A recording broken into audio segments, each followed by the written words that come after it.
Hola, buenas noches a todos. Muchas gracias por la invitación a la doctora Angélica y a la Asociación Mexicana de Pediatría. ¿Qué tipo de conducta alimentaria le vamos a dar esta denominación? Y más adelante vamos a identificar qué es lo que diferencia a una alimentación selectiva normal o común de la edad y un trastorno de alimentación pediátrico. Junto con esto vamos a identificar qué habilidades para la alimentación se tienen que ir desarrollando para que nuestro niño no tenga un trastorno de alimentación pediátrico porque no tiene las habilidades sensoriales, motoras y sociales suficientes para lograr alimentarse. ¿Qué tratamiento nutricional y manejo pediátrico se le puede dar a los niños que tienen una actitud selectiva para comer o que ya tienen alguna disfunción sensorial, motora o social? ¿Y qué médicos o qué profesionales de la salud en pediatría formamos parte del manejo multidisciplinario para lograr mejorar la alimentación en estos niños? Vamos a empezar definiendo qué es un niño picky eater o a quién se le da esta denominación.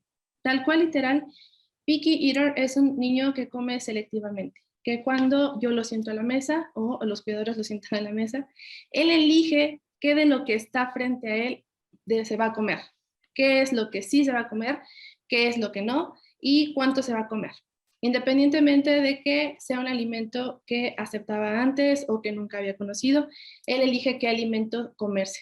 ¿Por qué empieza esta actitud? Es una conducta normal, secundaria, que ellos van descubriendo su autonomía cuando tienen aproximadamente 2 o 3 años. Y esta autonomía no simplemente se ve reflejada en la alimentación, también en otras esferas de su vida. Ellos eligen con qué juguete jugar más, en qué lugar de la casa jugar, cuándo jugar, qué vestimenta le gusta más, qué vestimenta ya no quiere ponerse. Entonces empieza a darse cuenta que no necesita seguir indicaciones siempre, sino que él puede elegir qué hacer y qué no hacer. ¿Por qué lo hace? Simplemente porque está descubriendo su autonomía. Y en la alimentación se ve afectado. ¿Por qué? Porque entonces yo lo siento y él elige qué comerse y qué no. ¿Por qué lo hace? Simplemente porque sabe que puede hacerlo. No hay una razón adyacente, no lo hace por molestar a los demás, molestar a mamá, molestar a papá, simplemente porque sabe que puede hacerlo y comienza a hacerlo.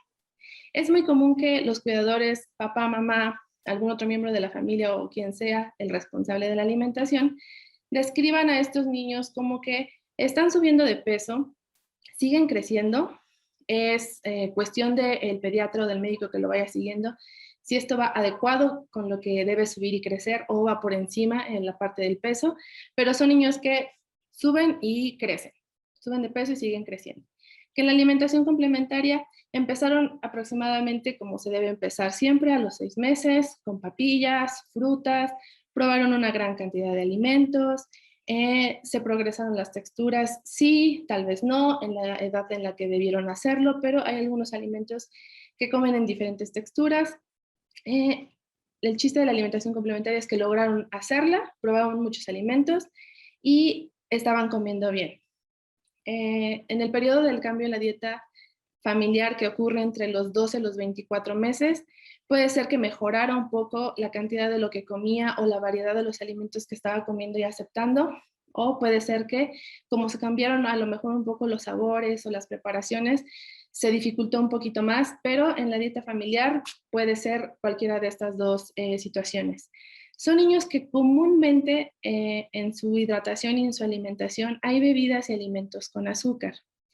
Si bien la autonomía es la que nos dicta o les dicta a ellos que sí, que no, también una sensación de apetito, que es la que vamos a ver más adelante, es una de las razones por la que ellos comen un poco menos. Entonces, si hay bebidas o alimentos con azúcar de manera común en sus dietas, esa sensación de apetito que de por sí tienen un poco menos, la sienten menos porque el azúcar les quita el hambre. Entonces, si están más enfocados en descubrir, en explorar, en aprender y no tienen hambre porque están comiendo o bebiendo alimentos o bebidas con azúcar, pues eso les es suficiente para no sentir esa sensación de hambre y pedir comida. En la parte de lactancia materna, fórmula o leche de vaca, estos niños comúnmente no hacen esa transición en la parte de alimentación complementaria a los 6 a los 12 meses, donde tienen que dejar de tomar o de alimentarse al 100% con leche para ingresar alimentos, sino que se quedan 50-50, siguen tomando mucha leche o de repente hay tomas que ya no hacían, que empiezan a volver a hacer, o que desayunan y lo primero que hacen es pedir leche, o que en la madrugada ya dormían de corrido, pero no están comiendo lo suficiente, entonces empiezan a tomar un poco más de leche.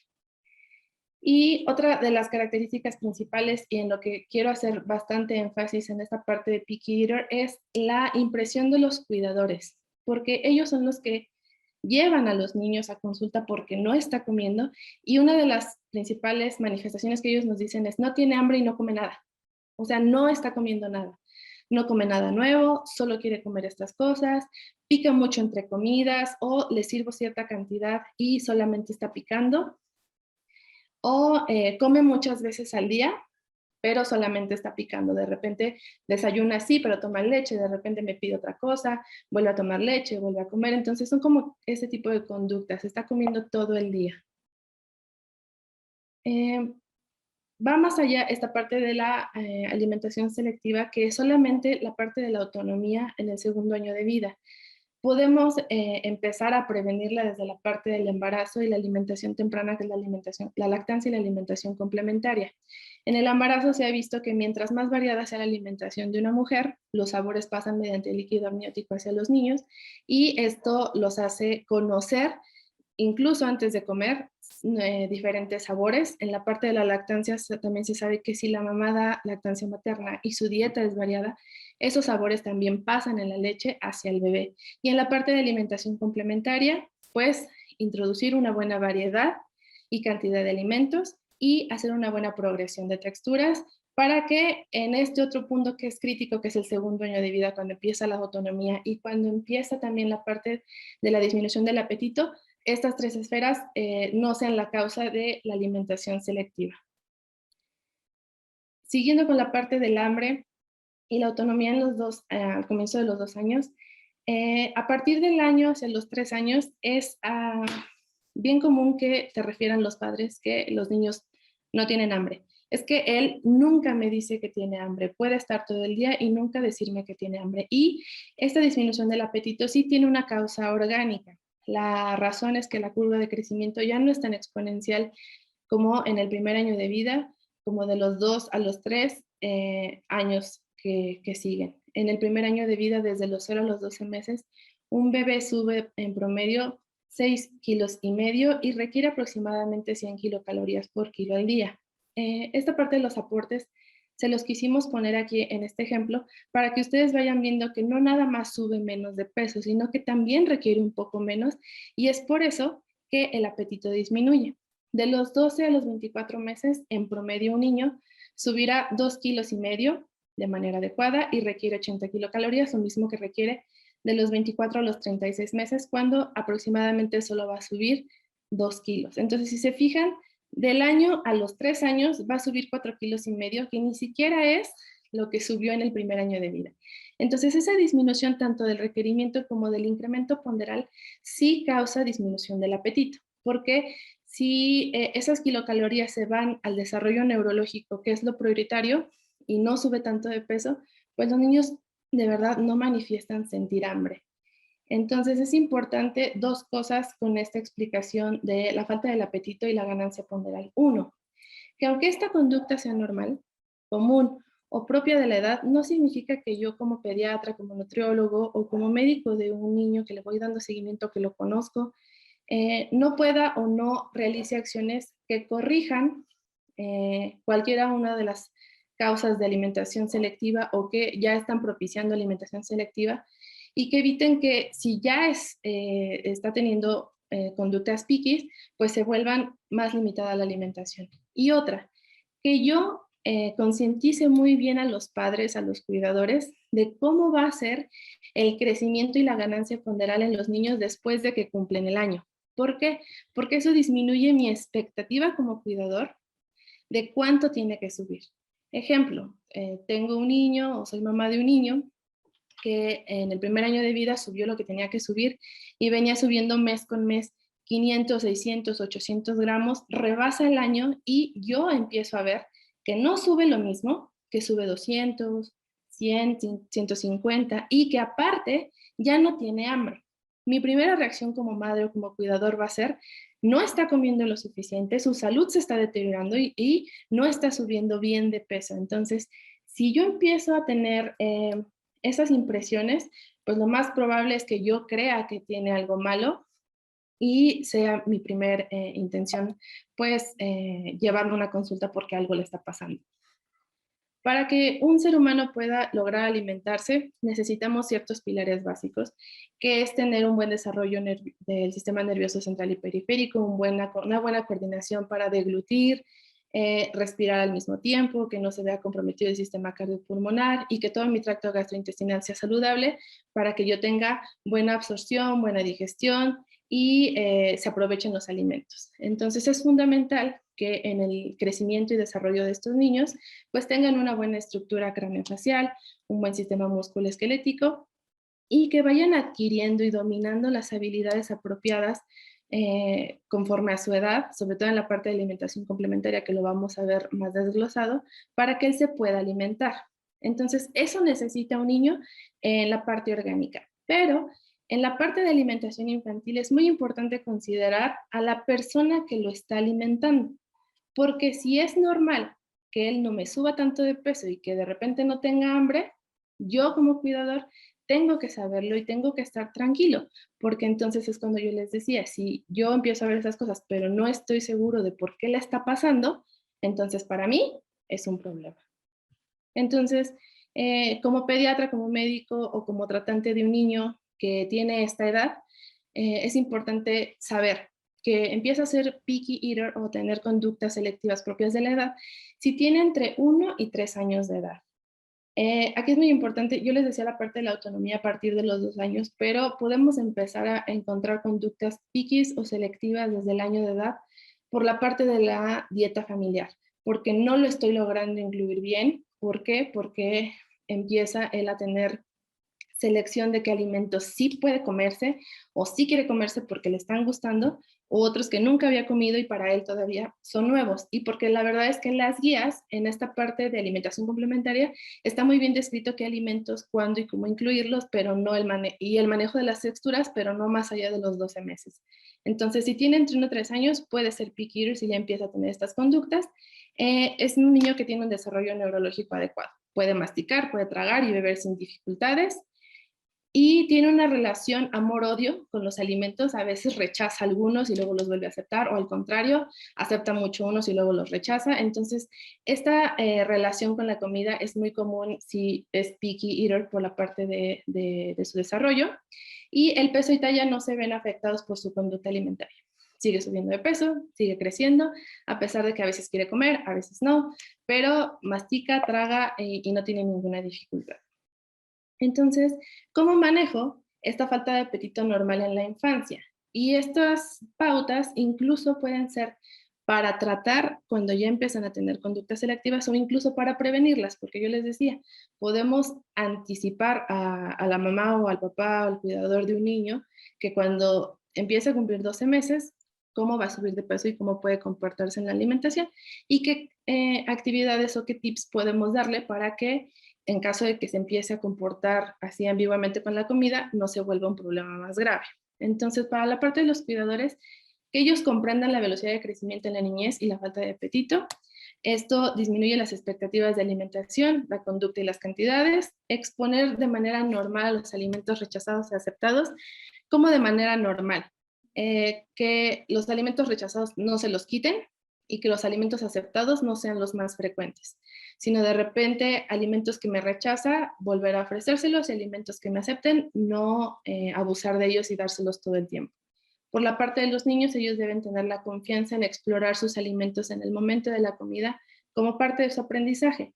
Y eso va mucho con la parte de no abusar de los alimentos aceptados, porque si nosotros recordamos en esta parte 2, 3 años, ellos están muy involucrados en descubrir nuevas cosas, en explorar. Entonces, si ellos ya el mismo alimento, supongamos que le gusta el plátano y solo le doy plátano, o más bien un día solo me aceptó el plátano y me rechazó otras frutas, pues entonces él ya aplastó 1000 veces el plátano, ya probó 1000 veces el plátano, ya olió 1000 veces el plátano, ya sabe a qué huele, a qué sabe y cómo se siente, y después lo va a rechazar porque ya se aburrió. Entonces, por eso es importante seguir exponiendo a los alimentos, permitirle al niño que él identifique su hambre y su saciedad sin estrés. Si él tiene hambre, porque en ese momento, en ese mes, en esa semana, está subiendo un poquito más de peso y está creciendo, pues que coma lo suficiente, pero que si no tiene hambre no lo haga, porque entonces en el afán de que él coma más, yo tengo una expectativa de que si yo le sirvo esto, pero no se lo está comiendo, voy a empezar a hacer más acciones o otro tipo de estrategias para que se termine lo que le estoy sirviendo, aunque no tenga hambre. Entonces, permitirle que él identifique bien su hambre y su saciedad. Y en la parte nutricional, que si él va a elegir qué alimento de lo que yo le sirvo se come y cuánto se va a comer, pues que yo le exponga alimentos de calidad, porque es muy diferente que si de repente yo le doy frutas, verduras, buenas fuentes de proteína, de grasa, cereales, a veces come un poquito de eso, a veces no, y así va la alimentación, a que yo ya le estoy dando galletas, gelatinas, jugos, pues va a ser un niño que cuando tenga poco apetito, pues va a comer pocas galletas, pero que cuando tenga mucha hambre, pues va a comer muchas galletas. Entonces, en esa parte de la calidad es importante ofrecer buenos alimentos. ¿Qué otros problemas de alimentación son comunes en la niñez? Que tenga un retraso o ausencia de habilidades de alimentación, que no las vaya adquiriendo en la edad que debe adquirirlas por el estímulo que yo como cuidador debía haberle ofrecido, que tenga dificultad o incapacidad para tolerar o manejar texturas o líquidos, y ahí va de la mano con las habilidades, que sea renuente me muestra mucha negativa para comer según el sabor, la textura y otros factores sensoriales. Y ahí yo nada más va de la parte de habilidades, sino de otro problema de integración sensorial. Que no tenga hambre o interés en la comida, que es el típico niño picky eater, como les explicaba. Y que empieza a asociar alimentos con confort, con calma o con felicidad o recompensa. En esta parte es importante mencionarles que del 25 al 45% de los niños que tienen un desarrollo normal y no tienen ninguna otra enfermedad van a presentar dificultades o problemas para alimentarse, y si ya tenemos algún niño con retraso en el desarrollo, hasta el 80% de los niños pueden tener un problema de alimentación. ¿Qué otros diagnósticos y términos se han utilizado o existen para englobar estos problemas de alimentación?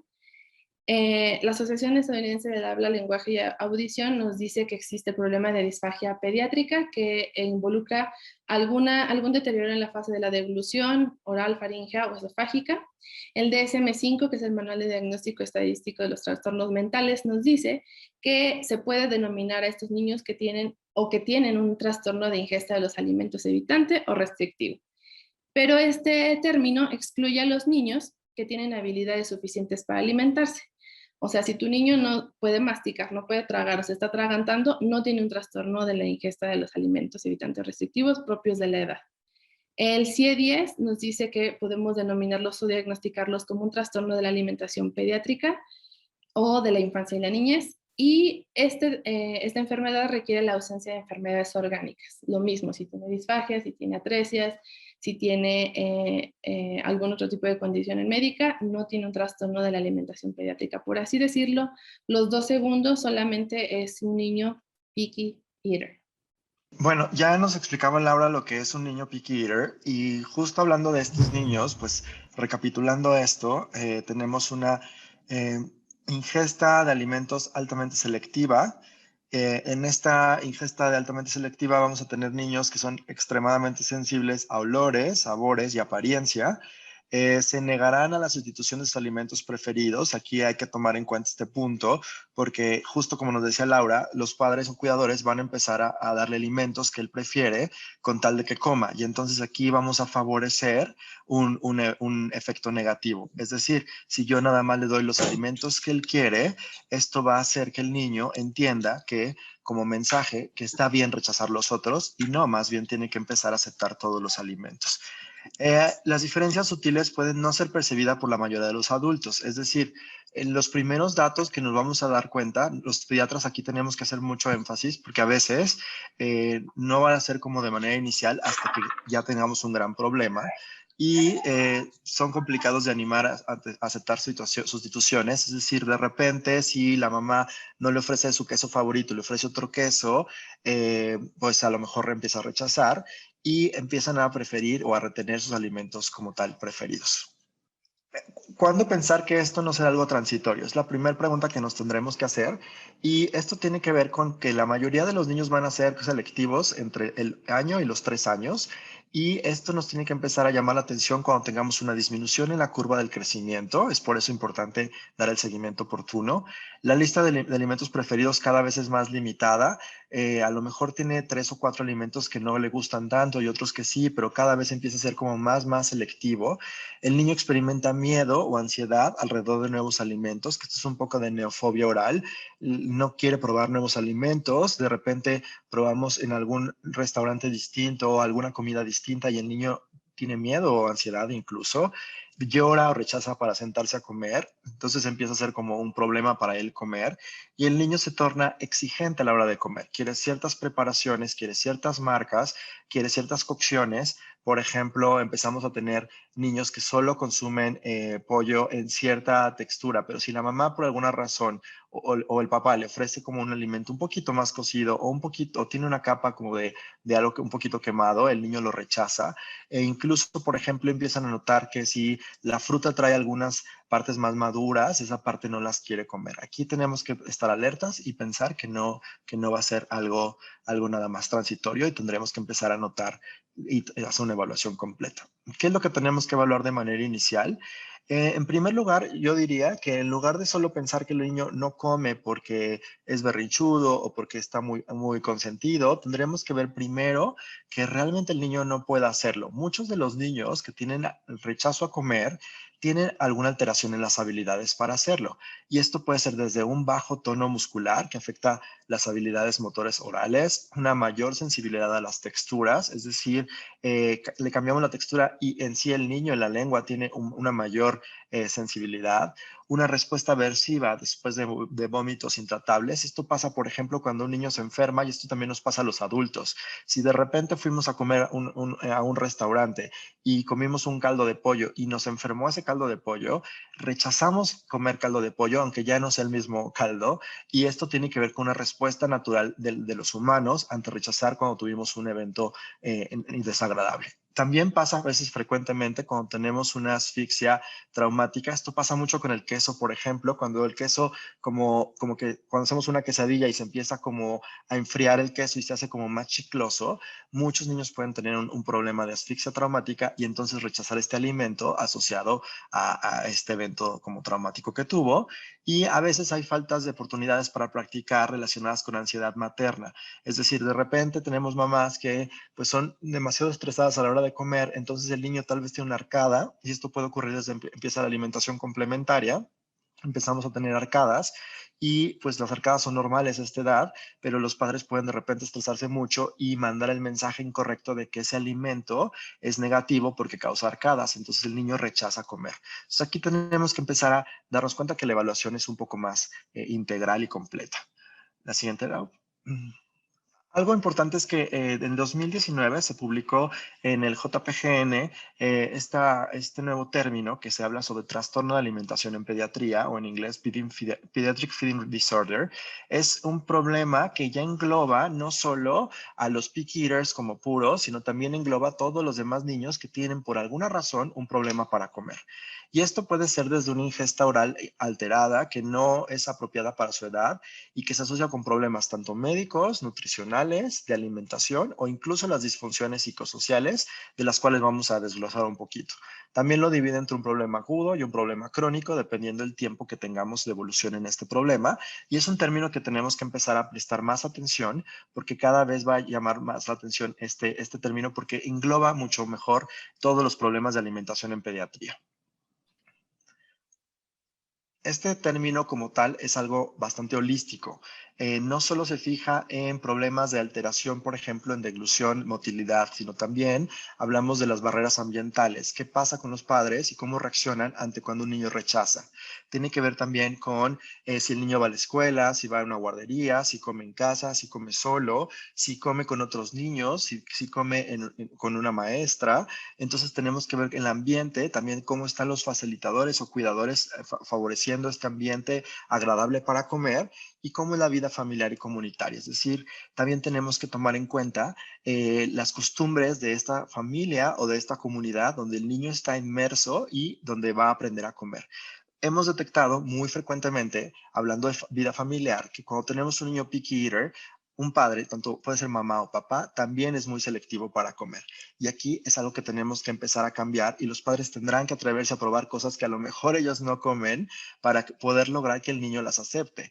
Y esto es muy, muy común. Incluso también tenemos problemas sensoriales y eso tiene que ver con que los padres no les gusta ensuciarse. Aquí me gustaría como preguntarles al aire, ¿cuántos de ustedes se atreven a comer y no pasa nada si se ensucian las manos? ¿Y cuántos no les gusta comer con las manos y prefieren comer con cubiertos? Esto puede, en un niño, por ejemplo, si los padres tienen esta conducta, aprender a que tocar es inadecuado y entonces rechazar ciertas texturas.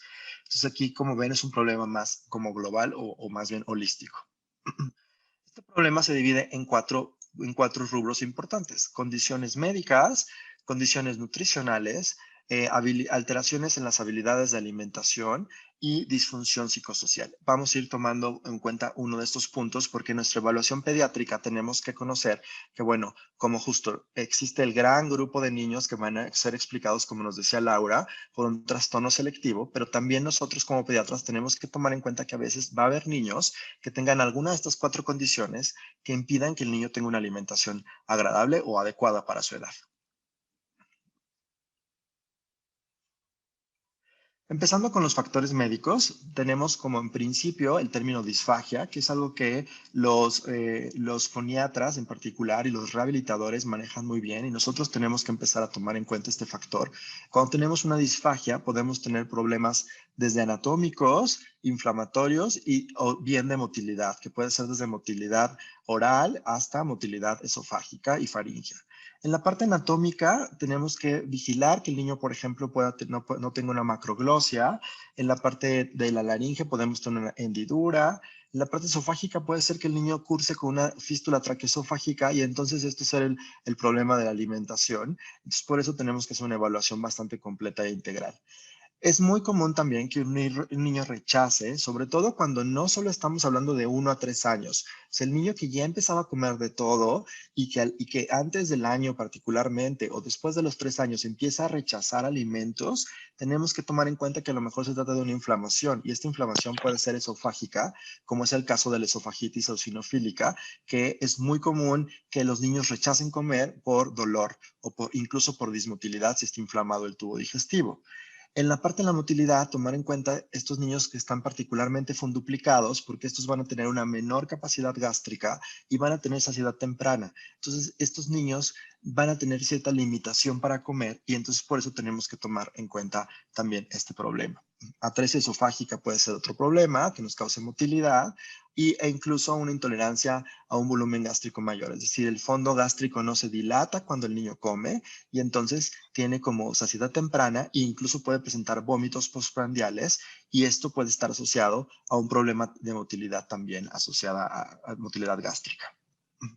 En cuanto a los problemas de la vía aérea, también se están incluidos estos problemas en este trastorno de alimentación, porque a veces nos enfocamos mucho en la parte conductual, pero hay que ver que el niño no tenga problemas en la coordinación de la respiración y deglución, que las habilidades para deglutir sean correctas. Tal es el caso, por ejemplo, de los prematuros, que a veces tienen enfermedad pulmonar crónica, y esta enfermedad condiciona que el niño tenga menor habilidad o que sus habilidades vayan retrasadas en comparación de otros niños, y aquí necesitamos echar mano de mayor rehabilitación.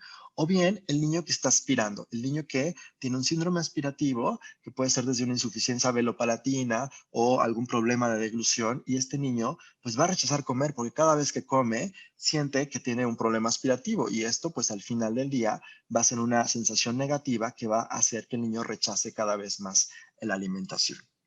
Entonces tomar en cuenta todos estos factores. Los cardiópatas también es muy común que sufran de este trastorno de alimentación. Esto tiene que ver con la dificultad para comer y también con el retraso de las habilidades. Es decir, el niño tal vez no se va a sentar en el momento correcto, no va a sostener la cabeza en el momento correcto, tal vez se canse durante la deglución y entonces esto va limitando o retrasando sus habilidades para comer. Algunos niños operados del corazón pueden tener alguna lesión del nervio laringio y esto nos puede dar ciertas parálisis cordales. También se ven involucradas en la mecánica de la deglución.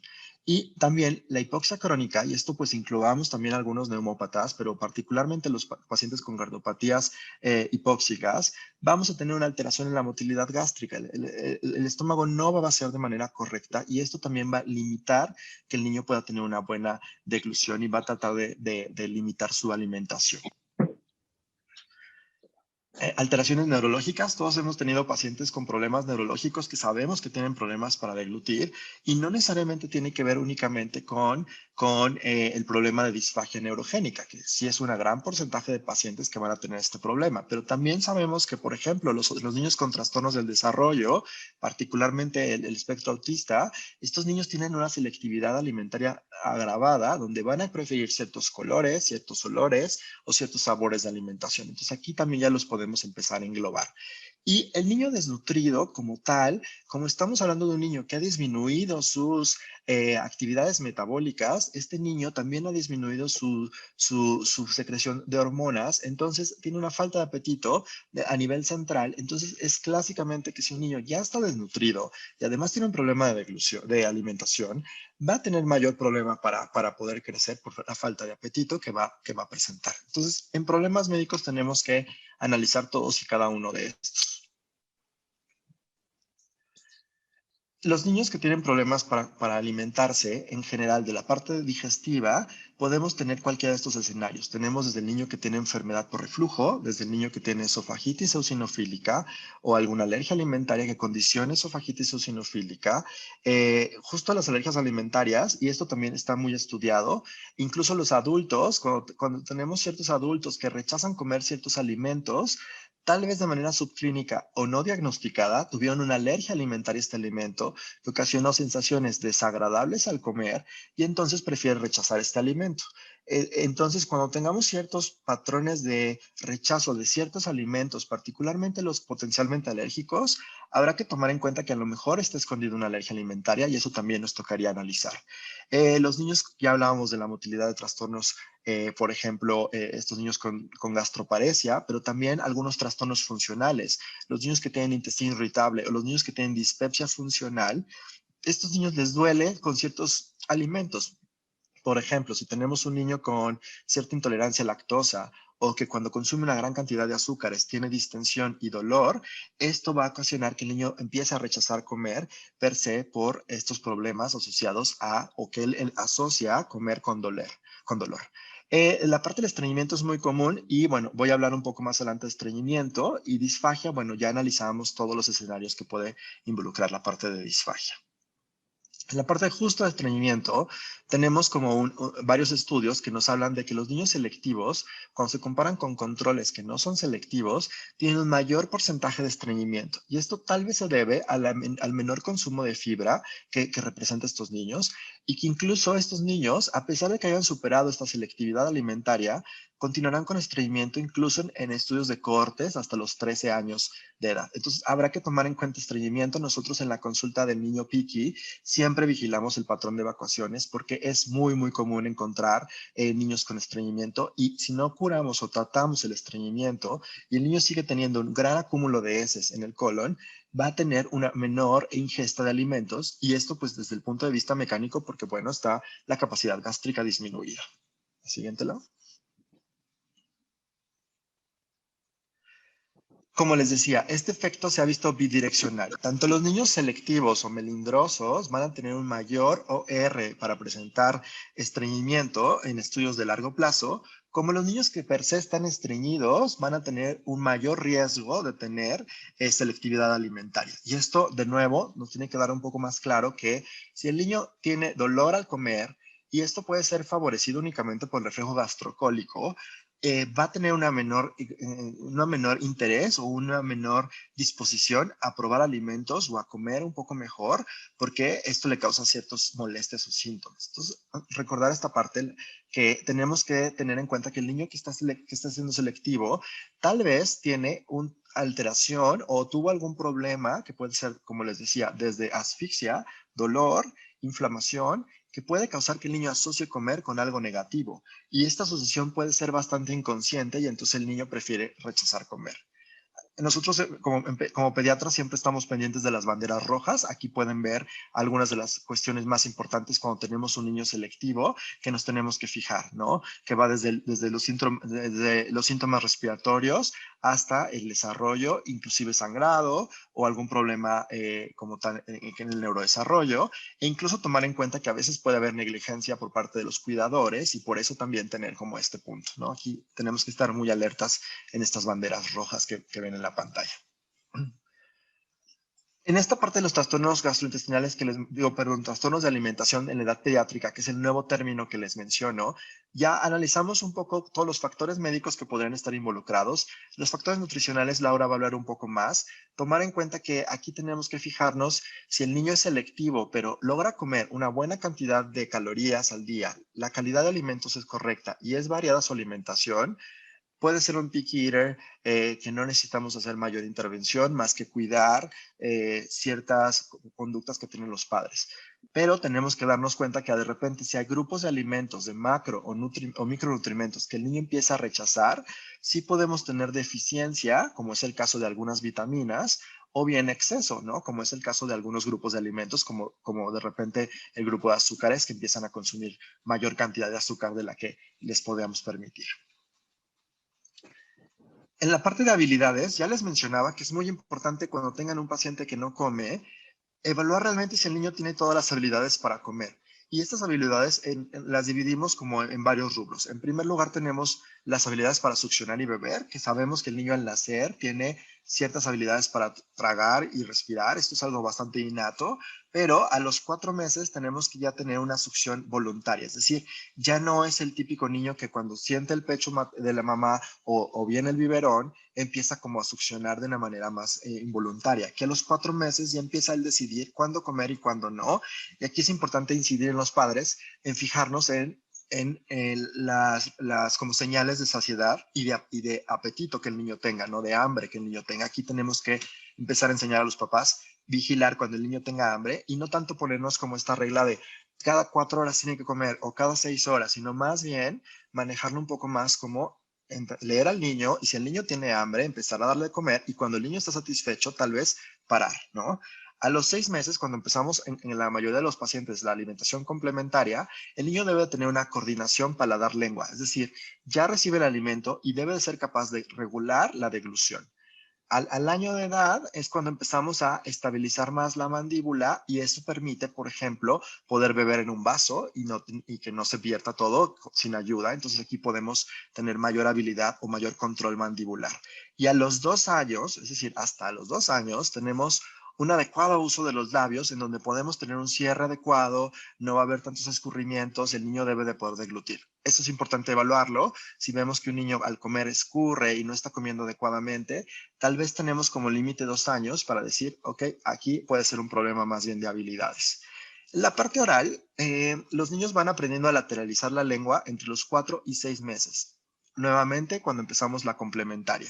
Nosotros no podemos pedirle a un niño que coma una textura un poco más formada, aunque sea una papilla, antes de los 4 meses, en parte porque no logran lateralizar el alimento. Ahora, por ejemplo, después de sesión, si todavía no han cenado, cuando cenen, o si no, mañana temprano cuando desayunen, sean conscientes de cómo comemos y cuando tenemos un bocado en la boca, lo primero que hacemos es lateralizarlo para poderlo deglutir. Intenten deglutir un trozo de alimento en la lengua sin lateralizarlo y no van a poder, porque estamos como diseñados para lateralizar y luego deglutir.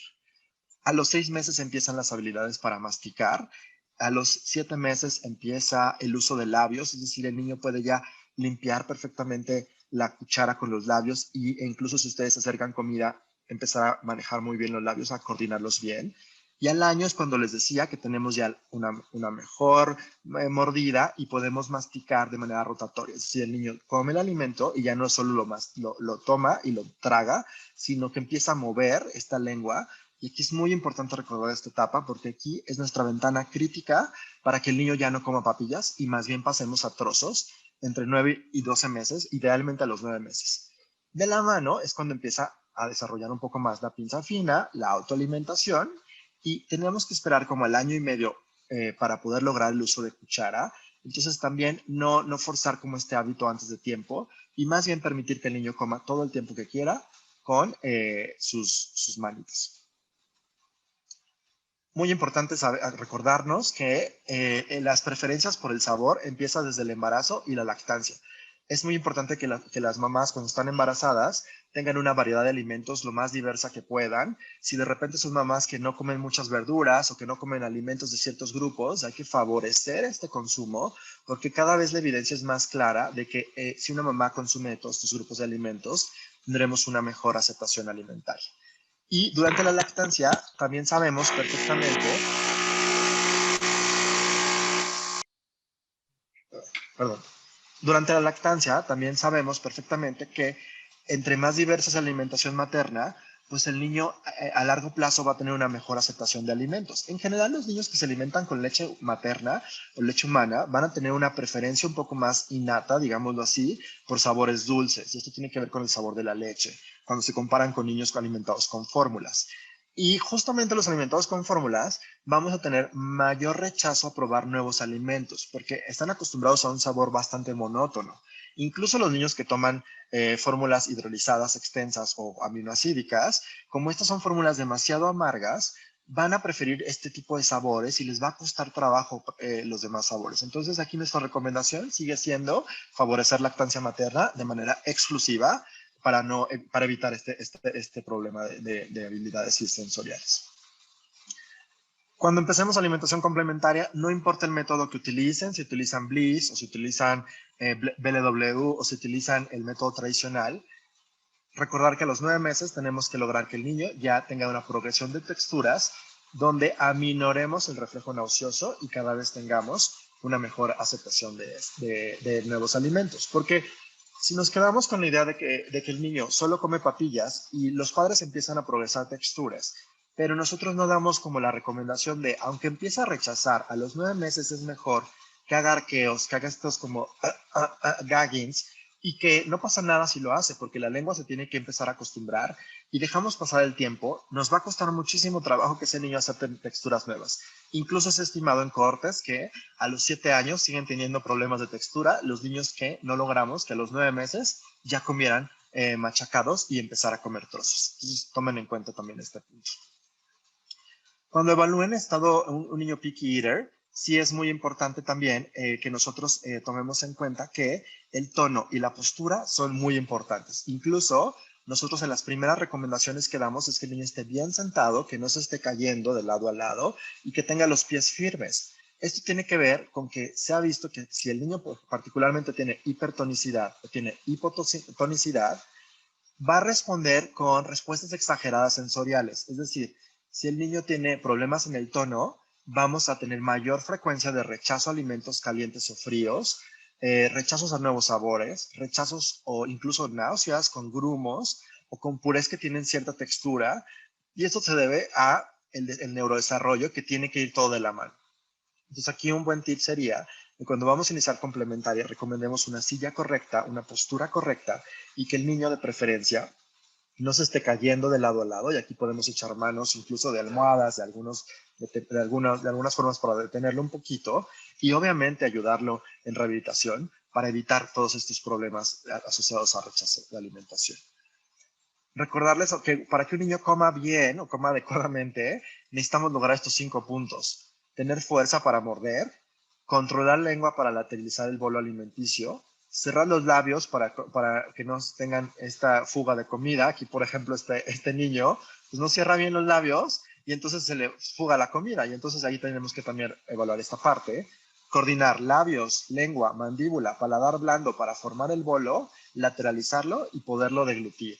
obviamente la fuerza para propulsar esta deglución. Entonces, aquí podemos ver que cuando vemos un niño con problemas para comer, tenemos que evaluar desde su desarrollo, qué tan sensible es, si tiene alguna lesión física o alguna, por ejemplo, cuando salen los dientes o si tienen, por ejemplo, una pangina, puede ser un riesgo de que el niño rechace comer y en cuanto supere esta parte, tenemos que seguir favoreciendo las texturas correctas porque si como que seguimos, digamos que regresando a lo que el niño prefiere, que podrá ser papillas, podremos tener mayores problemas después. Vigilar bien la estructura y función oral y limitar las experiencias como adversas o negativas asociadas a comer.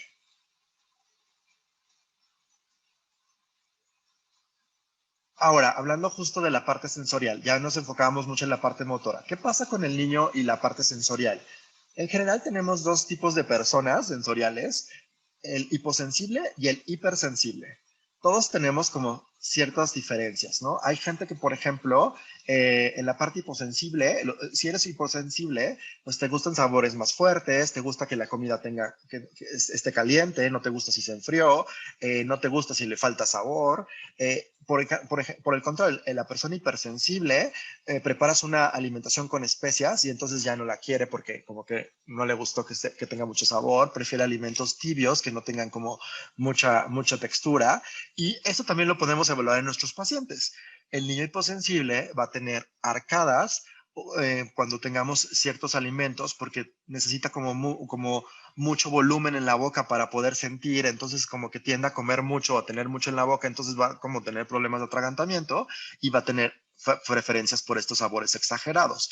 Y el niño al contrario, hipersensible, es el niño que va a masticar muchísimo la comida para podérsela pasar porque prefiere trozos pequeños, no le gusta cuando tiene trozos grandes, no le gusta mucho, por ejemplo, las carnes porque tiene que masticarlas mucho y siempre va a preferir temperatura ambiente. O sea, aquí nos sirve como pediatras ver qué tipo de niño tenemos para empezar a como empujar un poco estos límites y poco a poco llevarlo a una mejor sensibilidad.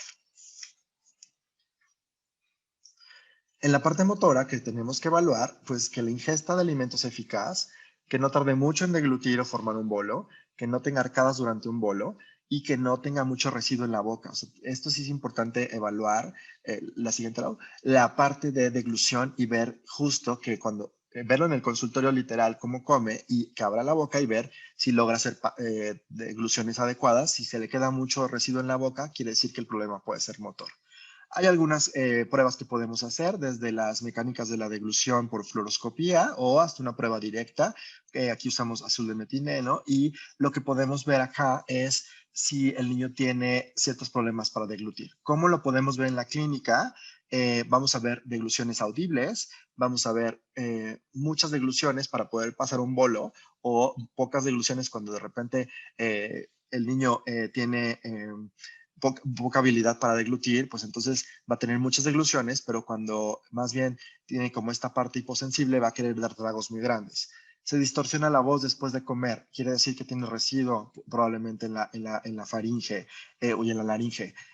Poco esfuerzo de aclaramiento esofágico. Esto lo podemos ver durante la fluoroscopía y aquí podemos ver que deglute, pero se queda restos alimenticios en la faringe. Entonces, tomar en cuenta que existen estas pruebas que podríamos realizar.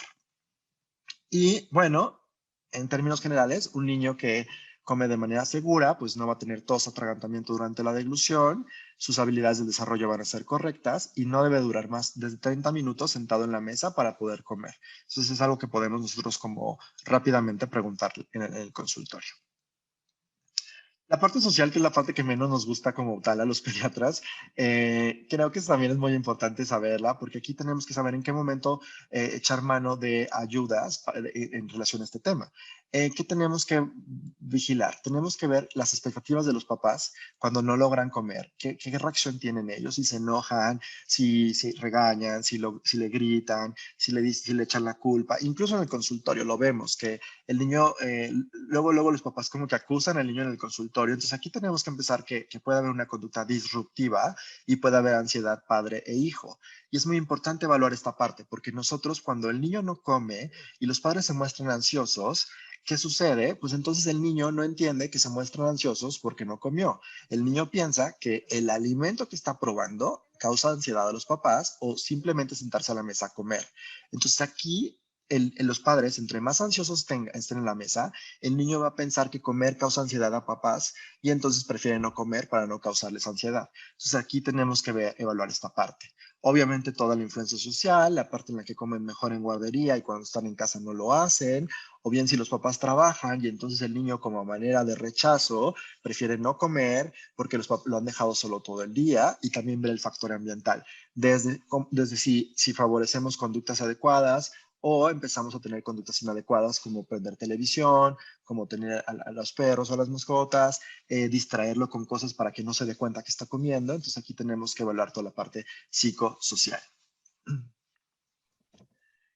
Y también recordarnos que cuando tenemos una aversión alimentaria, la gran mayoría de las veces va a ser una conducta aprendida. O sea, el niño tuvo que haber aprendido a no comer y probablemente se debe a que los padres tampoco lo consumen.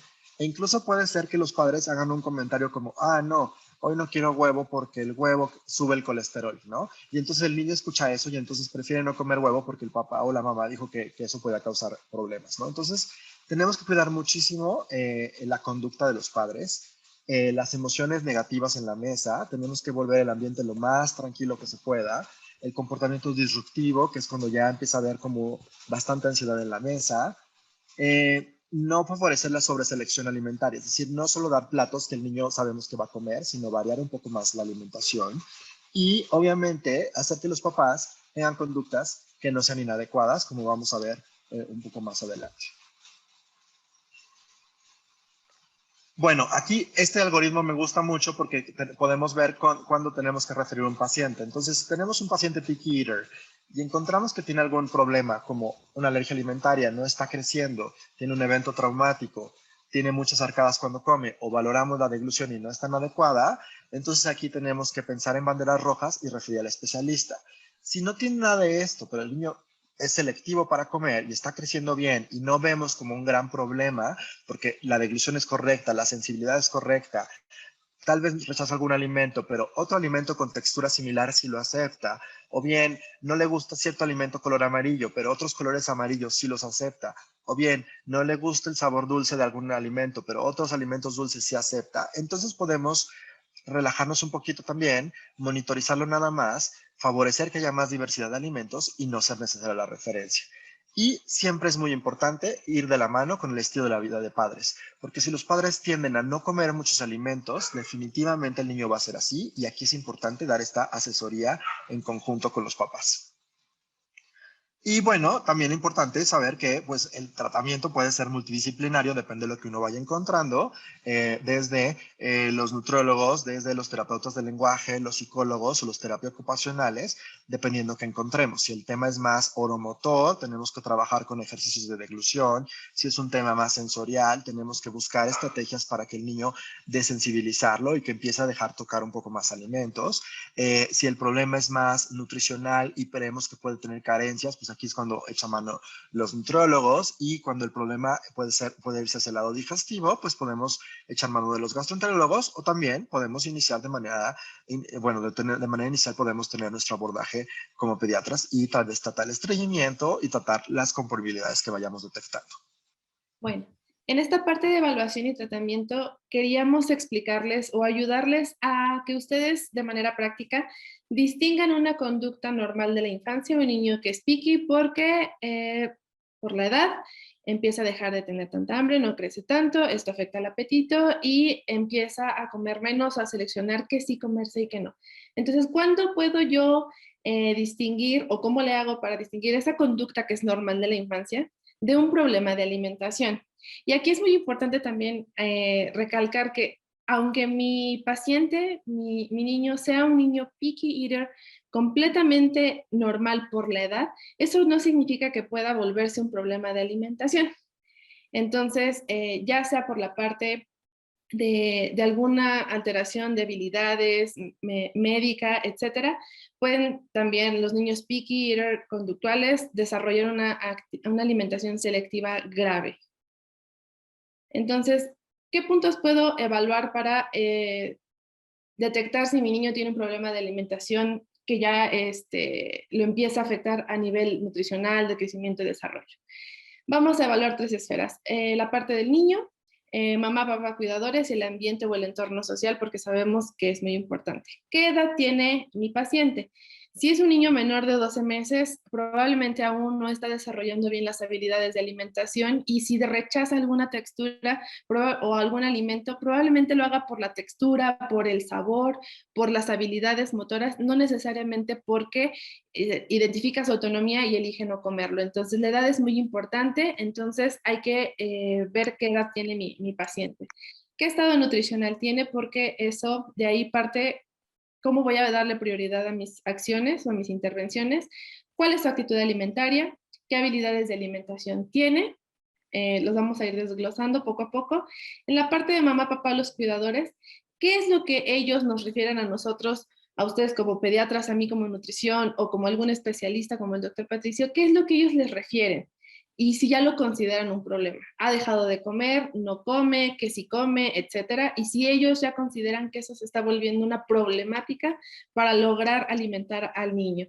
¿En qué momento o con qué alimentos se enfrenta este problema? Lo hace cuando come con mamá, cuando come con papá, cuando desayuna, cuando cena, porque cena y desayuna en diferentes lugares a los que come. ¿Y con qué alimento lo hace? Solamente con ciertas texturas, solamente con cierto grupo de alimentos. ¿Cómo ellos lo resuelven? Porque eso es muy importante. Yo puedo tener un niño con una actitud selectiva normal de la edad, pero la manera en la que yo como cuidador o los cuidadores mamá papá lo resuelven puede ser que frene o que fomente la selectividad alimentaria. Y si existe alguna manera en cómo logren alimentarlo o alguien que logre alimentarlo, porque a veces se pregunta, mamá no logra alimentarlo porque llora, porque se usa, porque ya es un tema de alimentación, pero hay alguien que sí logra alimentarlo, a lo mejor come mejor con los abuelos, con algún tío, con algún personal de servicio de la casa, porque ellos están tranquilos, porque ellos interactúan más con él, porque la dinámica es diferente. Entonces, el niño come mejor con alguien más, y si el niño tiene problemas en otras rutinas, juego, baño, higiene, vestimenta, porque eso nos va a hablar mucho sobre temas sensoriales. El estado nutricional, es bien común que se asocie una conducta selectiva a un niño con peso y talla normal. Si bien es normal o puede presentarse un niño con peso y talla en un estado nutricional o trófico que tenga una actitud selectiva, eso no significa que no se puedan hacer intervenciones para mejorar la calidad de su alimentación. Si está desnutrido, si tiene sobrepeso u obesidad, cada uno de estos estadios nos debería indicar qué acciones son más importantes, pero no cuáles acciones voy a dejar de lado. O sea, si está eutrófico, bueno, entonces no pasa nada, que coma lo que quiera, está bien de peso y talla. Si está desnutrido, bueno, no caer en la actitud o en el manejo como de alimentos que le den más calorías, no importa que no coma frutas y verduras, pero que coma alimentos que le aporten un poquito más de calorías. Y si tiene sobrepeso o obesidad, aquí es muy común que una de las actitudes compensatorias que realizan los cuidadores que desencadenan sobrepeso u obesidad es impedir que el niño identifique su hambre y saciedad mediante distractores. Entonces, esa puede ser una pauta. Entonces, dependiendo del estado nutricional que tenga nuestro niño, es qué acciones son más importantes y cuáles puedo ir trabajando poco a poco después. Dentro de la actitud alimentaria, ¿qué puedo evaluar y cómo lo evalúo? Puedo hacerme estas siguientes preguntas. Mi paciente toca su comida, la toca con las manos, la mueve con los cubiertos, porque eso nos habla mucho de hasta cuánto él está dispuesto a involucrarse con la comida. Permite ensuciarse, si se ensucia no le causa ningún estrés, y aquí, a pesar de que no es propio del niño, pero sí puede ser una conducta aprendida, como nos decía el doctor Patricio, alguien le limpia las manos, la boca o la cara, o hace una actitud muy excesiva con la limpieza durante las comidas, y eso ha desencadenado que ahora él lo haga, y eso impide mucho la exploración sensorial. Huele su comida, se lleva su comida a la boca, come sentado o dónde está comiendo, porque a veces pasa que se bajan de la mesa o de la silla y se van y luego regresan, o están comiendo en lugares donde no se permite que ellos identifiquen bien su hambre y su saciedad porque están comiendo frente a la tele o están comiendo jugando, etcétera. Y qué actitud tiene cuando va a comer o come ciertos alimentos. Llora, se molesta o se muestra estresado al comer. Si alguna de estas situaciones está presente, ya puede ser que yo tenga un problema de alimentación. ¿Qué habilidades tiene? Ya habíamos visto si él bebe líquido sin atragantarse, en qué recipiente lo está haciendo, todo se atraganta a comer, qué alimentos come y en qué textura se los está comiendo, porque pasa que algunos alimentos solamente los aceptan en cierta textura, por ejemplo las proteínas, que es lo más común, los aceptan más molidos, sin embargo hay cosas que sí mastica, como las galletas o el pan tostado, los palitos de pan o las frutas, si las toma con la mano y les toma unos mordiscos y sí los puede manejar. Entonces, ¿qué alimentos sí puede manejar en ciertas texturas y cuáles son? Si mueve la lengua y si mastica, eso nos puede ayudar a ver si tiene qué tipo de problema de alimentación. Esto es bien importante porque esto es lo que puede frenar una conducta selectiva normal o agravarla. ¿Cómo resuelve un cuidador los problemas de alimentación? Si se empieza a cargar a ofrecer solamente alimentos favoritos y los alimentos que no le gustan ya no se los está ofreciendo. Eso hace que inevitablemente el niño se encasille en una cierta variedad de alimentos. Entonces, esta conducta puede promover una conducta selectiva grave. Darle de comer cuando se pueda, o sea, aunque esté corriendo, aunque venga, aunque yo lo tenga que andar persiguiendo con la cuchara, esta solución de los padres para que coma, con tal de que coma, pues le doy de comer en el momento que se pueda, también no es la correcta.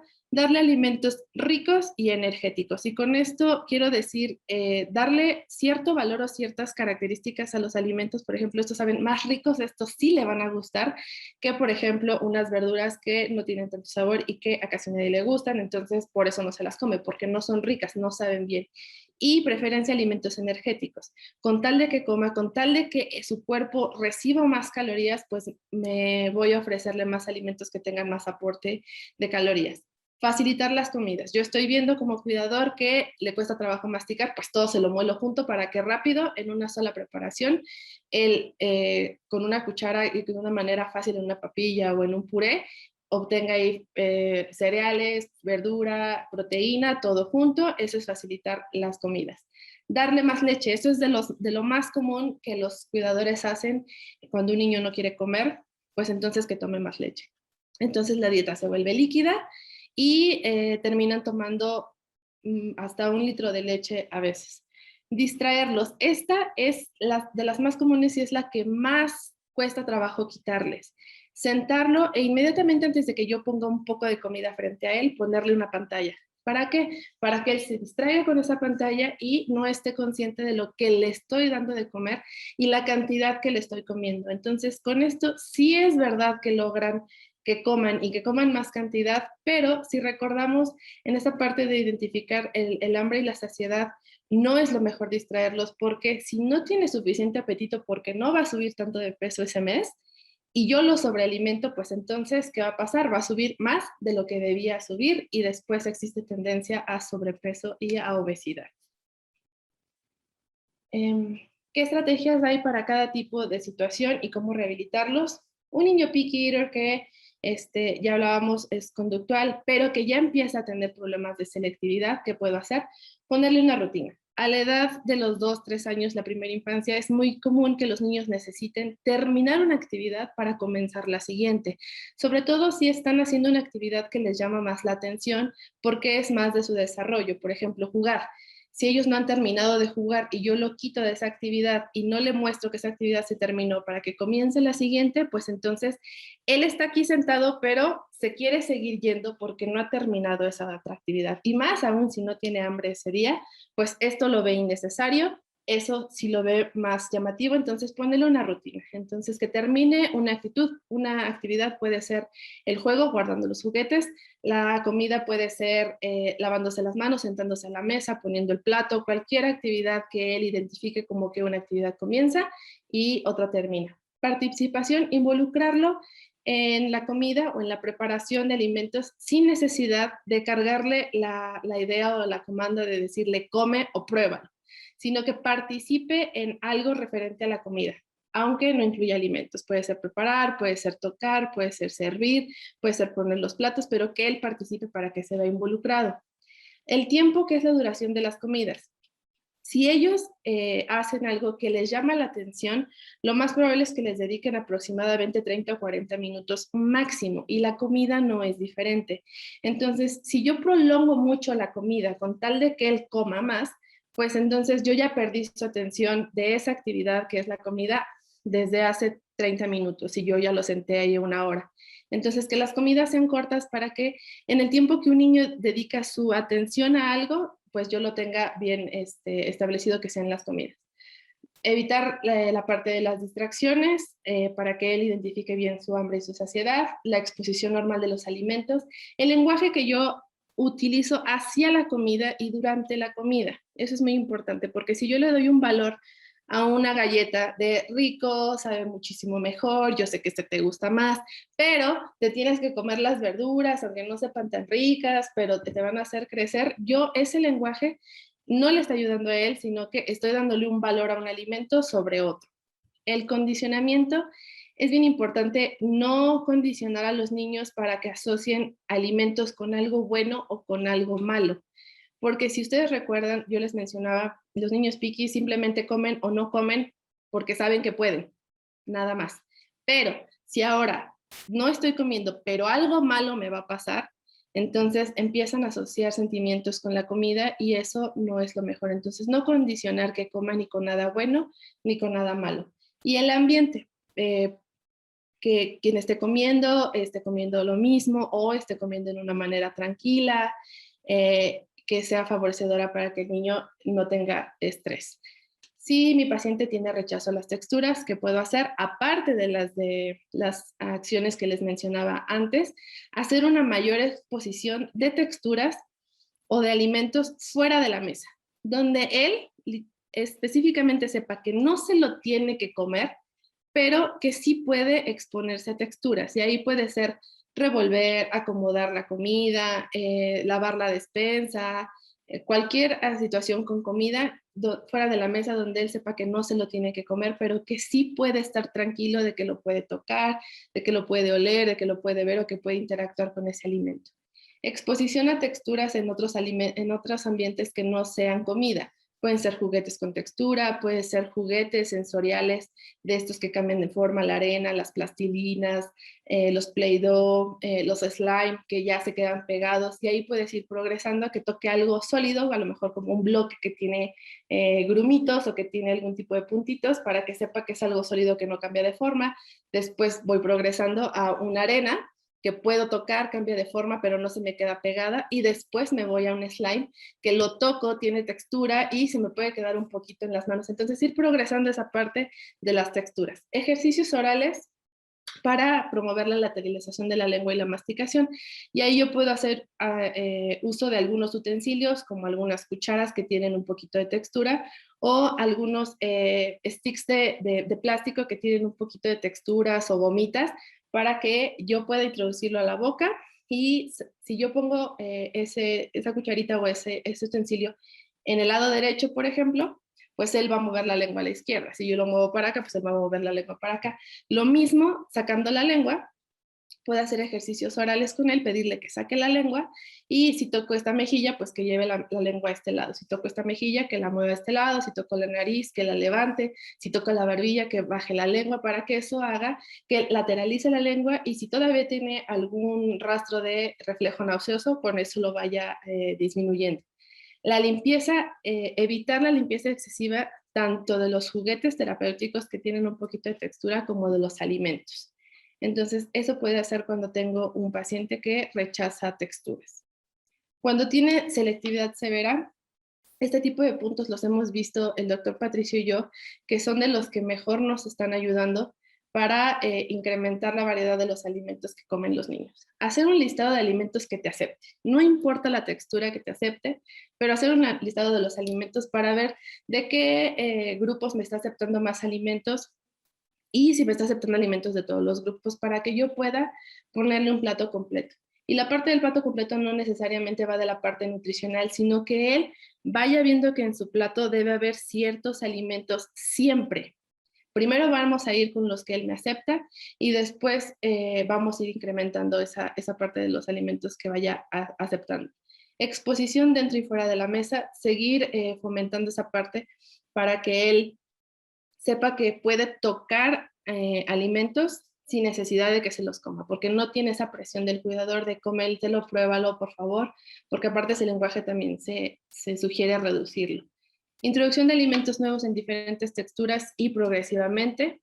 Entonces, si yo ya tengo un plato completo con los alimentos que me acepta, pues esta semana o este mes puedo trabajar con los alimentos que menos variedad tiene. Por ejemplo, hice mi lista y veo que solamente come 2 frutas, pero de los alimentos cereales, proteínas, verduras, grasas, come un poquito más. Bueno, entonces voy a intentar con frutas esta semana o este mes y voy a intentar darle la manzana picada en cuadritos, en papillita, en purecito, después el plátano en rodajas, en tiritas, un poquito de puré, o sea, en diferentes texturas y progresivamente. Y esto quiere decir que no le demos un plato cargado con todos los alimentos que me rechaza, porque entonces subo el estrés, porque puede ser que no los quiera tocar, puede ser que no se anime a tocarlos, que ni siquiera se anime a verlos y esa comida sea un completo fracaso. Entonces doy un poquito de alimentos que me acepta y voy trabajando poco a poco con alimentos que me está rechazando en diferentes texturas. Y progresivamente ampliar la lista de los alimentos que me acepte para lograr mis platos completos. Y esta parte es bien importante también, puede ayudar en la parte sensorial, ayudar al niño a darle características a la comida, porque a veces pasa que los niños aprenden a decir, no, guácala, sabe feo, no lo quiero probar, etcétera, y ni siquiera lo prueban, y esa barrera de, es que ni siquiera lo está probando, ¿cómo le hago para que lo pruebe? Podemos ayudarle al niño a darle características a la comida. Que de repente yo ofrezca un plátano y decirle, hoy el plátano se aplasta, está dulce, vamos a probarlo, dime a qué te sabe dulce, te sabe, está un poco insípido, no tiene tanto sabor, y mañana los mangos, o así empezar a darle características, porque a veces pasa que un alimento se rechaza cuando antes era el favorito. ¿A qué se puede deber eso? Ustedes y yo sabemos que si compramos mañana mangos, el mango puede estar ácido, saber muy dulce o casi no tener nada de sabor, pero el niño solamente ve mango. Y si hoy el mango está dulce, hoy me lo voy a comer. Entonces yo como cuidador digo, ese alimento lo acepta. Mañana le doy mango, pero mañana el mango sabe un poco ácido y lo rechaza. Entonces, ¿qué hago? Pues pienso que el mango antes le gustaba y ahora no, y entonces se lo quito. Entonces empezar a ayudarle a darle esas características a los alimentos y ayudarle a entender que los alimentos no siempre saben a lo mismo, pero que si los probamos podemos descubrir a qué saben. Y la parte del estrés, cómo podemos rehabilitar a un niño que tiene ya mucho estrés en la comida, que vomita, que llora, que se enoja incluso antes de sentarlo a la mesa. No condicionarlo para evitar que genere sensaciones o sentimientos buenas o malas con los alimentos o con comer. Vigilar la actitud del cuidador y la respuesta que tiene a cualquier acción que tenga el niño. Si el cuidador llega estresado a la comida, el niño probablemente esté estresado también. Si el niño de repente está tranquilo, pero de repente se empieza a estresar y el cuidador lo regaña, pues entonces más estrés. Entonces ver cómo llega el cuidador a la comida y cómo responde a cualquier acción del niño. ¿Cuánto duran las comidas? Una vez más, para evitar que se vuelva un periodo estresante, sino que los niños tienen un periodo como de 20, 30 minutos donde están concentrados en una actividad y están bien dedicados. Entonces, aprovechar ese tiempo para interactuar con el niño de una manera tranquila, evitando palabras o lenguaje de presión, de obligar o castigar. El estado nutricional, esto va más de la mano con la actitud del cuidador, porque decirle a un padre que su hijo está bien de peso y bien de talla, cuando él tenía la impresión de que estaba desnutrido, baja mucho el estrés. O decirle, ok, sí tienes nutrición, pero vamos a hacer esto, en la hora de las comidas se puede agravar el problema de la selectividad si tú llegas con esta actitud. Entonces, ayudarle a comprender que el estado nutricional se puede trabajar de la mano de ir rehabilitando la alimentación. Y la caracterización de los alimentos que ya les decía, ayudarle al niño a darle características a los alimentos y de una manera tranquila los ayuda a probar. Y en la parte de la nutrición, si yo tengo un niño muy selectivo, ¿qué me tiene que preocupar para su estado nutricional o la calidad de la alimentación que está comiendo? Y aquí es muy común que un profesional de la salud asocie picky eater con que come mal y que su nutrición es deficiente. Si solamente está comiendo alimentos selectivos, pero a veces rechaza algunos, a veces no. La calidad de la alimentación es buena, la variedad de lo que le ofrecen de frutas, verduras, proteínas, grasas, cereales es buena, solamente lo que cambia es la cantidad de lo que está comiendo. Esa nutrición no es deficiente. Pero si ya se empezaron a hacer actitudes compensatorias por parte de los cuidadores y la selectividad empieza a verse más grave, pues entonces puedo analizar estos puntos para ver si ya la nutrición está comprometida. ¿Cuánta leche está tomando? Si ya se convirtió en un alimento que desplaza. ¿Qué variedad de alimentos está comiendo? ¿Qué cantidad está comiendo? ¿Cómo se está hidratando? Y con qué frecuencia y con qué cantidad come y bebe alimentos con azúcar y qué acciones tienen los padres.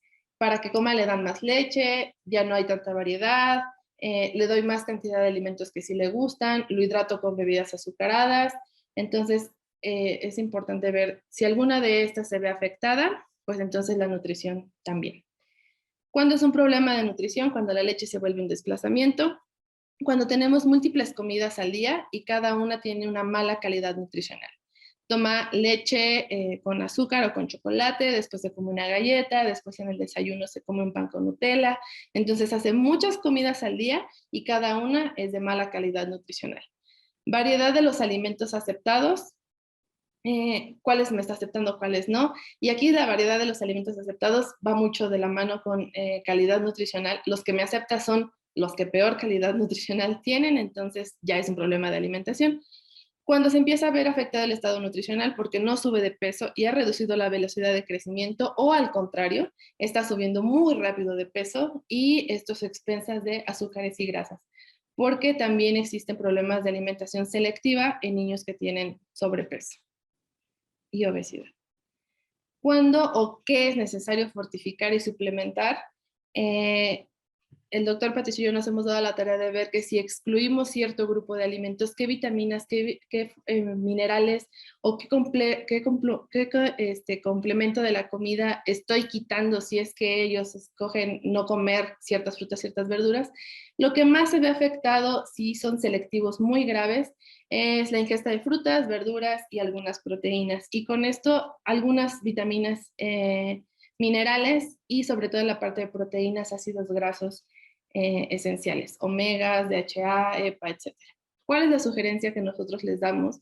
Que si tienen un niño con una selectividad muy grave, y esto me quiero detener a explicarles que no existe un panorama o una estructura de qué tan grave es la selectividad, si solamente me acepta 2 frutas, si solamente me acepta 2 verduras, pero si yo clínicamente lo analizo y estoy viendo que me está aceptando muy pocos alimentos, pues entonces es una selectividad grave.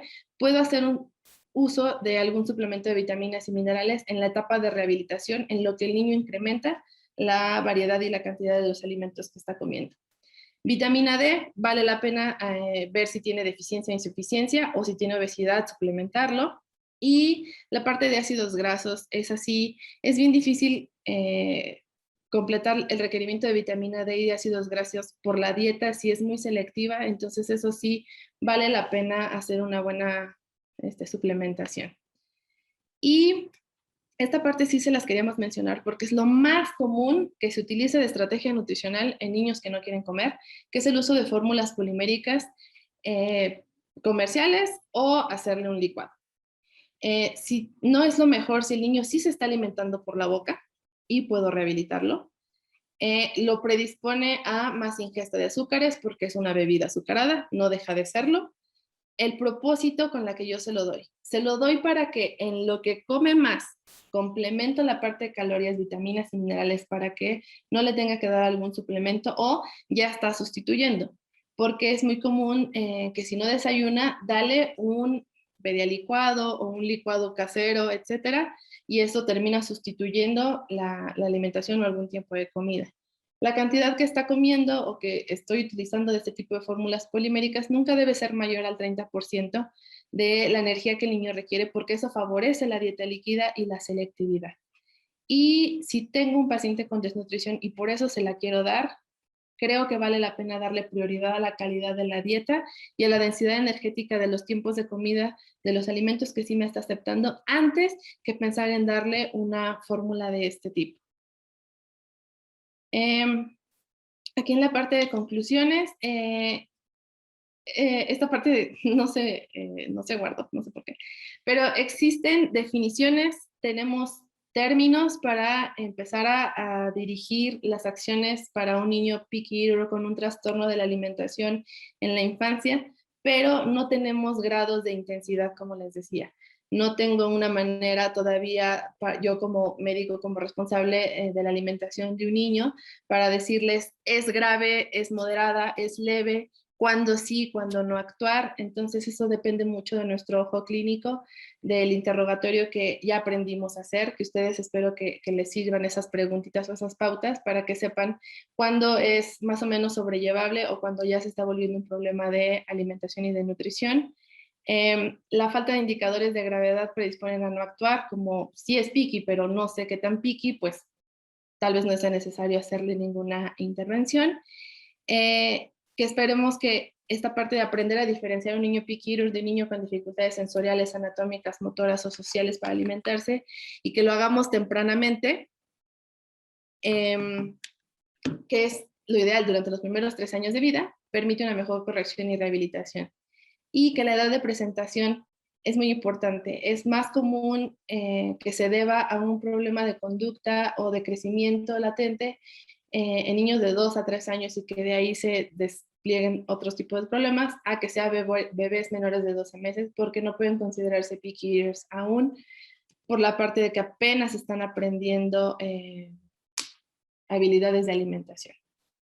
Entonces, por nuestra parte sería todo. Muchas gracias, Lau. Muchas gracias, Patricio, por esta excelente plática. Y sí, efectivamente es un tema que creo que todos en la consulta de una u otra manera, ¿no? Viendo pediatría o incluso de subespecialidad, siempre es la pregunta de cómo les damos de comer, ¿no? Y no quieren comer. Entonces, algo que les preguntan aquí es, ¿qué factor juegan los papás en estos niños selectivos, ¿no? Y como ya lo vimos, juega un papel muy importante, pero ¿qué les podrías concluir en este punto o qué tendríamos que hacer nosotros como pediatras para poder orientar a los papás? Bueno, yo creo que en primer lugar, interrogar esta parte. A veces, como ya lo hemos visto en otras sesiones, la parte de alimentación, a veces tenemos muy poco tiempo en la consulta como para ver realmente qué pasa, pero sí es importante, si ya detectamos que el niño es selectivo, muy importante preguntar a los papás cómo sucede la alimentación, si lo corretean para comer, si lo sientan en la mesa, si se estresan, si lo regañan, si lo condicionan, si ellos también son selectivos, si ellos permiten ensuciarse en la mesa, si le permiten tocar alimentos fuera de la mesa o solo cuando está sentado en la mesa. Muy importante enfocarnos en esta parte porque realmente la rehabilitación, como pueden ver, pues va a tener 100% que ver con los cuidadores y también la actitud que tienen a la hora de sentarlo a la mesa o comer y también qué le ofrecen, ¿no? Entonces aquí sí nos tenemos que enfocar muchísimo en este punto y es fundamental para poderlo rehabilitar.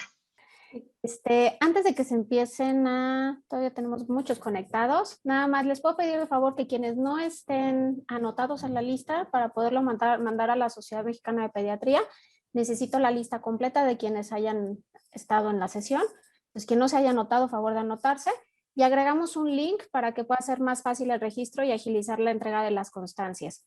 En esta parte nada más eran como, ahora sí que anuncios rápidos, Patricio, y retomando un poquito la parte de las preguntas, también comentan, bueno, en aquellos niños que de repente no tienen ningún problema orgánico, no tienen ninguna situación, pero mastican y se mantienen la comida como un bolo, ¿no? No tienen afectación en el peso, no tienen afectación en la talla.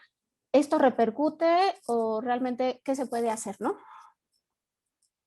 Ok, si detectamos que el niño no se está como pasando los alimentos y los está acumulando en la boca, muchas veces puede ser un tema motor, pero ese tema motor particularmente solo está afectando como la deglución. Entonces ahí se puede hacer rehabilitación. Laura en particular se ha metido muchísimo en el tema de rehabilitar a los niños y bueno, no sé si Laura si quieras completar esta parte, pero en general sí será un dato de alarma en el cual si el niño no está como pasando los alimentos, probablemente esa textura le está costando trabajo. Cuando son temas sensorial, habitualmente lo tienen en la boca y lo escupen o hacen arcadas o o prácticamente lo huelen y no lo quieren ni tocar, o no se atreven como ni a tocarlo con las manos. En cambio, cuando es un tema de que está comiendo, pero se está acumulando todo en la boca, es un tema más motor y no ha aprendido a mover bien la lengua. ¿No, Lau? No sé si quieras tú complementar esta pregunta. Sí, la textura o el alimento o el grupo de alimentos que es más común que empiecen a acumular son la parte de las proteínas. Entonces, ahí es importante favorecer una textura que les ayude a aprender cómo masticar bien esa textura. Entonces, no dar a lo mejor trozos muy grandes o bistecs muy secos, por ejemplo, sino darle una textura sí pequeña, que siente la lengua, que movilice, pero que les sea fácil hacer una buena masticación, llevarle una textura adecuada y que se trague. Una vez él teniendo la seguridad de que esa textura no le va a causar ningún atragantamiento, ningún malestar, se la puede tragar. Entonces, eso se puede hacer con la parte de la textura de ciertos grupos de alimentos, hacer como esos ejercicios que yo les explicaba en la presentación, que mueva bien la lengua, porque puede ser que el bolo no lo logre pasar hacia atrás. Eso puede favorecer y no darle mucho alimento que él se puede estar metiendo como mucho a la boca, porque también pasa mucho que se meten alimento, porque están muy desesperados por comer para irse. Entonces, como empezar con cantidades pequeñas, que lo logre masticar, trabajar y que después yo le puedo servir un poco más si es que él me pide. Eso se Sí, puede. o cuando lo estás alimentando tú también, antes de meter otro bocado a la boca, o sea, asegurarse que la boca ya está vacía, ¿no? A veces justo, y esto puede ser desde la complementaria, ¿no? Que empezamos a darle de comer y no esperamos como que el niño deglute esta parte, entonces eso podría funcionar. Y en algunos niños motores sí hemos tenido que, pues, trabajar con los papás de alimentar con las manos y también como que hacer que en lugar de que lateralice el niño solo, pues meter el alimento en la boca, pero ponerlo en los lados, eso puede favorecer a que el niño aprenda a deglutir e incluso también ejercicios motores con algunos cepillitos o algunas texturas, incluso a veces paletas usamos para poder empezar a hacer más deglución.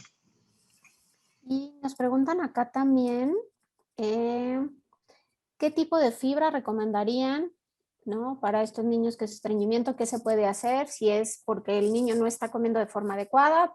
Pero ¿cómo se puede favorecer esto? Y evidentemente que no sea algo que se junte a que además que es selectivo, además no tiene un buen hábito intestinal. Lau, no sé si quieres tú contestarla. eh, lo que podemos hacer ahí es no depender completamente de la fibra o de la cantidad de fibra que tiene para mejorar el estreñimiento, pero sí promover que si yo sé que hay alimentos que sí me está aceptando, pues siempre ofrecer platos completos, como yo les decía, podemos hacer una lista de los alimentos que sí me está aceptando para que él se acostumbre otra vez a que en sus platos siempre va a haber alimentos de estas fuentes y para que cuando yo quiera incrementar la cantidad o los alimentos que me está aceptando, no sea todo nuevo de una sola vez, sino que él sepa que siempre va a haber frutas y verduras y que más adelante voy a dar otras frutas y verduras, como ir empezando poco a poco esa parte de la exposición. Y Sí, y a lo mejor en favorecer ese la inter también región. podemos dar laxantes, que eso sí lo usamos mucho en la consulta, más que dar alimentos con fibra que solo van a causar tal vez saciedad y entonces el niño va a querer comer menos. No, yo creo que no necesitamos dar como suplementos de fibra, podemos usar laxantes osmóticos en este periodo de rehabilitación, ¿no? Y entonces, como dice Laura, ir trabajando con platos completos y a la vez laxarlo para que no esté estreñido y esperar un poco de tiempo a que ya que coma mejor, pues vamos a poder bajar este laxante, ¿no? ¿Por cuánto tiempo recomiendan utilizar el laxante? Pues en general para el estreñimiento al menos 6 a 12 meses, o sea, es un tiempo bastante largo. Si logramos rehabilitar al niño, nosotros siempre les decimos a los padres, depende del caso, tal vez porque estamos sesgados, porque vemos niños con ya muchos problemas y a lo mejor más grandes, ¿no? Pero en general nos tardamos como un año en rehabilitarlo al 100%. 6 meses puede ser que ya tengamos una gran progresión, pero como al 100% hasta un año. Yo creo que ahí en el tema de estreñimiento, valdría la pena, si el niño ya tiene como estreñimiento como tal, lo podemos usar de 6 a 12 meses, ¿no? Eso sin problema, siempre y cuando sean de tipo osmóticos, para favorecer que solo hidratar las heces y que tenga como un patrón de evacuaciones normal. Y preguntan por decir, ahorita que está mucho de moda la parte bueno, de como de ciertas alimentaciones, ciertas dietas, los papás que son veganos y que no quieren incluir ciertos alimentos, ¿qué sugerencias son las que se pueden realizar? Lo importante con ese tipo de dietas es ver que el niño coma lo suficiente de cada micronutrimento. Y si yo como profesional soy quien va a guiar la dieta, yo tengo que saber qué alimentos o qué nutrimentos se ponen, no en riesgo, pero cuáles son los que menos va a estar consumiendo si es que elige no comer ningún tipo de proteínas, que lo más común es la vitamina B12. Entonces, saber que yo lo puedo suplementar y tal vez no considerar a ese niño picky eater de que no está comiendo ese grupo de alimentos porque va mucho de la mano de la parte social. Si los padres no lo hacen, pues él no lo va a hacer y eso no significa que él sea picky. Pero más que nada eso, saber qué micronutrientes son los que se ponen más en riesgo cuando yo elijo no dar proteínas de origen animal y hacer una buena suplementación. Esa es mi sugerencia. Y aquí en esta parte, ¿en qué momento comentan se debe de referir, ¿no? Porque bueno, aquí comentábamos que no hay, ¿no? Es un leve, es moderado, ¿en qué momento yo actúo, ¿no? Como pediatra hago sugerencias, pero ¿en qué momento realmente tengo que intervenir y trabajar en equipo para poderlo referir y evidentemente no tener una repercusión de mayor impacto tanto en el peso como en la talla? Pues aquí lo importante, justo como mencionábamos, era detectar qué grupos de alimentos está rechazando. O sea, si ya detectamos que no comen casi ninguna verdura o ninguna fruta o ningún cereal, o sea, si es como un gran grupo de alimentos que no está comiendo, hay que referirlo a tiempo. También si detectamos que el tema es sensorial, o sea, los padres no pueden progresar a textura, a picados al menos, que sería lo básico, y seguimos con machacados o seguimos dependiendo de purés, ese niño hay que rehabilitarlo pronto. Entre más temprano lo hagamos, mejor. Antes de los 3 años es mucho más fácil rehabilitar a una persona. Los expertos en rehabilitación nos dicen que hasta un adulto podemos rehabilitarlo, ¿no? Incluso nosotros, bueno, yo en particular, era mucho más picky eater, ahora ya como de todo, y bueno, eso fue de adulto. Entonces, en realidad, la edad no pasa tanto, pero sí es importante hacerlo antes de los 3 años de preferencia. Creo que sería importante vigilar y ver si el niño realmente es un tema sensorial o es un tema motor, hay que referirlo ya. Si es un tema de que está rechazando todo un grupo de alimentos, hay que también referirlo ya pronto, ¿no? Obviamente, si se está quedando corto en crecimiento, pues también sería importante trabajar justo en equipo y rehabilitarlo y no esperar más tiempo, ¿no? Y aquí en esta parte una pregunta del millón que siempre a nosotros como pediatras nos dicen, ¿no? Es los estimulantes del apetito, ¿no? O sea, al final de cuentas tenemos un niño selectivo, descartar todas las afecciones que podemos tener, y evidentemente ya nos hablaron de todo el contexto. Intentamos nosotros primero hacer como una conducta alimentaria, podemos darle un estimulante del apetito, un multivitamínico, ¿no? Hablaban de que si obviamente hay carencia de frutas, de verduras, hay de minerales, de vitaminas, y obviamente, pues, ¿cómo lo puedo suplementar? Entonces, ok, de acuerdo, hasta que no hay una ingesta de ciertos alimentos y ya de forma persistente, o si lo quiero entender así, evidentemente preferimos hacia gastronutrición, pero como pediatras, ¿hacemos o no hacemos? ¿O qué recomendaciones nos darían? Yo creo que, bueno, antes de justo recomendar un estimulante del apetito, y eso también lo hacemos nosotros en la consulta, si quitamos el grado de azúcar que los niños consumen, si quitamos alimentos muy salados, o sea, si hacemos que el niño tenga una alimentación un poco más llevada como incluso plato de bien comer, donde los alimentos azucarados son de manera casual y no todo el tiempo, el niño va a mejorar su apetito solamente con esa intervención, porque nosotros sabemos que los niños, sobre todo los preescolares y lactantes mayores, si tienen niveles altos de glucosa en cerebro, se inhibe el apetito. Entonces, si nosotros quitamos galletas, quitamos jugos, quitamos gelatinas, quitamos suplementos alimenticios, el niño con eso, casi el 90% de los niños va a mejorar. Ahora, si estamos viendo un niño que realmente su capacidad gástrica está muy limitada. Si no logramos que coma ni una taza de alimentación y además empieza a tener náuseas y realmente pensamos que no solo es conducta, sino que realmente está teniendo como saciedad temprana, podemos utilizar, por ejemplo, ciprotadina, que nos ayuda a relajar un poco el fondo gástrico y eso también va a mejorar el apetito, pero sería como en un caso bastante selectivo, en el que estamos pensando en un componente de acomodación gástrica, es decir, todos cuando comemos el fondo gástrico se tiene que relajar para poder seguir comiendo, pero en estos niños en particular no se relaja y ahí sí nos puede ayudar, por ejemplo, ciprotadina para mejorar este punto y saber que como es un medicamento que causa taquifilaxia, hay que descansarlo y no lo podemos dar todo el tiempo, sino al menos unos 5 o 6 días descansarlo y podemos reiniciar. En tema de vitaminas, Lau, no sé si tú quieras contestar esa parte.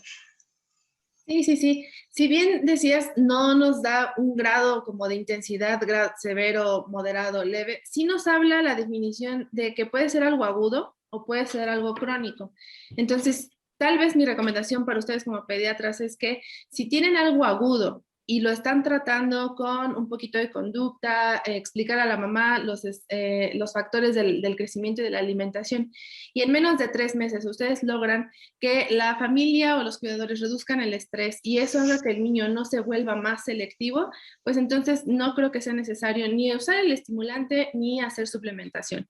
Pero si se vuelve algo crónico, entonces ahí, y la selectividad ya es muy marcada, ya hay una gran variedad de alimentos que no está comiendo y con intervenciones conductuales no lo estoy logrando, entonces ahí sí tal vez puedo referirlo, ¿no? Cuando ya es más de 3 meses, es algo crónico con conducta, no lo estoy logrando, lo puedo referir, lo puedo suplementar. Y en caso de que la parte de la rehabilitación que nosotros hacemos no sea la mejor, como dice el doctor Patricio, pues sí usar la parte del estimulante del apetito y llevarlo de la mano de una suplementación.